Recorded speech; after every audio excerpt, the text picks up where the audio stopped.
such a beautiful bath download with my crystal. Blaze came into the bath with me, and I went placing her against each chakra. I've been thinking about yin yang consciousness today, and dark is as important as light stuff. And the centuries of being told that dark is, or shadow is bad, ignore your shadow, deny it, and that any kind of self-love is anti. A lot of the spiritual teachings, a lot of the big spiritual teachings teach us, for example, that we must always deny sexual impulse, and sex and sexuality are bad, and it has to be prescribed by church, etc. And there's also kind of a lot of, we cast aspersions upon even eating. There are religions where they say, you need to learn to exist just upon prana or chi, and I mean that's great, and there are people that can do that, but what it does is it divorces us from the material body. The material body is important. We are in the material body for a reason, so that's one of the reasons that I'm here, to teach us how to love all aspects of this incarnation, all aspects of our existence, because what I keep wanting to do, what a lot of us who get on the spiritual path keep wanting to do, is get out of the body and just into consciousness and spirit. But actually, we can also access the esoteric, we can access the divine through the shadow as well, because it is part of the same thing. So what is the light? The light is yang in the Taiji Tu. What is dark? Dark is the yin. So that entangled photon, which is a yin-yang symbol, one goes into the other, one perpetually feeds into the other and becomes the other. Okay, so we all want to access consciousness, we all want to access that deep esoteric, the mystical. We do it through the yin, and this is how.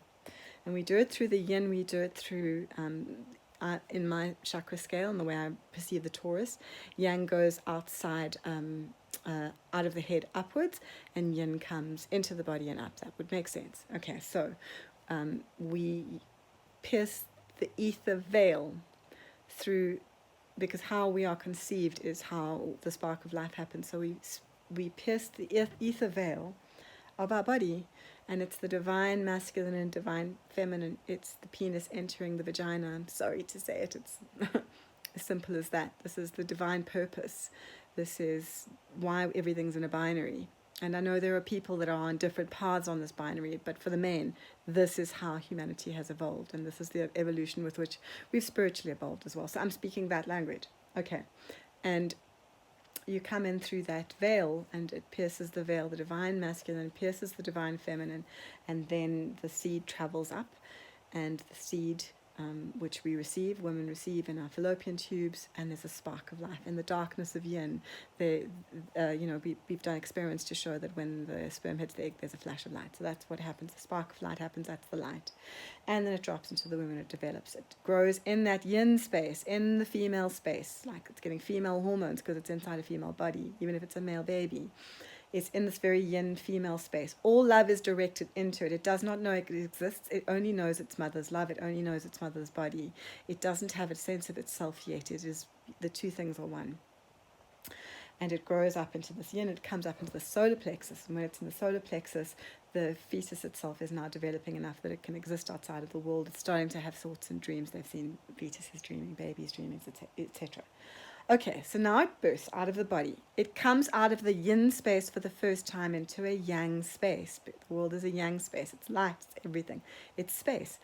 And it comes up onto the mother's body, and the mother loves it first. And it knows its mother's love, and that is that inner directed love. And then it meets, if it's a lucky baby, it meets its divine feminine father, and that good divine masculine father.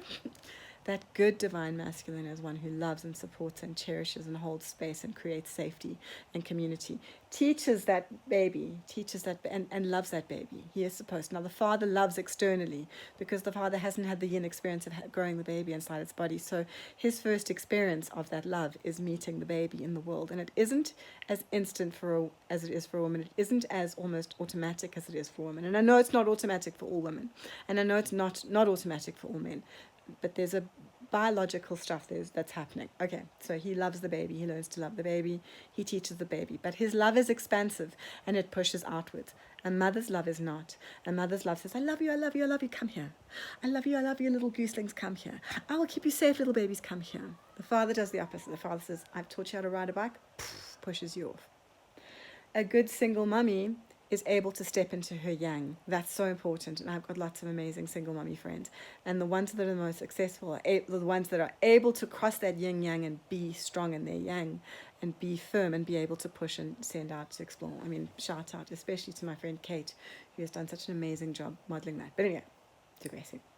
So we go into that, we go into love, and that's a yin love. So for me, on my chakra scales, heart is yin. Heart is always yin, and it's an inward loving. It's the mother loving the child. But it's the child also, because heart is also, when it's outside of the body, the child also learning to take that divine yang love, and love like a male and love like a female, love within and love without. So that mother feeling is a mother love. I'm talking about that love that comes in, and she loves desperately inward. Keep you safe, keep you safe, keep you with me. She loves her own duckling. She loves other people's ducklings. The way mothers love is they love expansively, but to protect, which men also do, but it's a different kind of protection. I will make your safe space. You know, a man will go out in adventure and a woman will keep everything close. Okay, so this is all, I mean, I know it sounds a lot more kind of stereotypical than I wanted to, but I don't want to make the video too long. There's lots more nuance. But anyway, then you come up into throat and you start learning to communicate.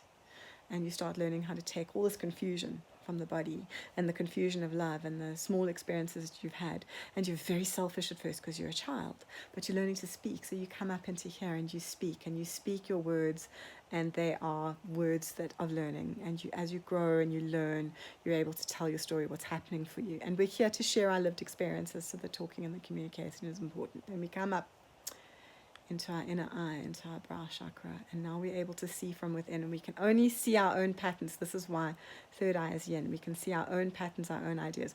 We're very good at seeing at this age, when we're very young, good at seeing other people's bad behaviors. We can't generally see our own bad behaviors unless we've been very badly abused, and that also happens. Again, generically I'm talking. Then we go up into the crown chakra, and I just burst with light here. It was amazing. I was properly channeling. It was so wild. Burst with light, oneness with the universe, download, upload, download, upload, download, upload, energy, and then we come back into the yin. And this happens, the kundalini matures in 7-year cycles, so we come back in and we start learning those lessons all the way up, and they're different lessons at each time, because we've learned more about, when we come into root, we've learned more about, pooping and touching or whatever it is, and then we come into sacrum and we're learning about, sacrum is creativity and rooting and grounding as well. It's nourishing ourselves, learning to look after our bodies, etc. We come up into solar plexus, free will, what we want to do, where our instinct is, what our gut says, etc. We're coming up into art. We're getting better and more mature at every kundalini cycle. Better at talking, better at loving, better at seeing our inner patterns, starting to see where we are badly behaved, not just other people. And that matures as you get older. And then you go back up to the crown, and you go oneness with universe, and you Taurus back down into, and you cycle through this every 7 years.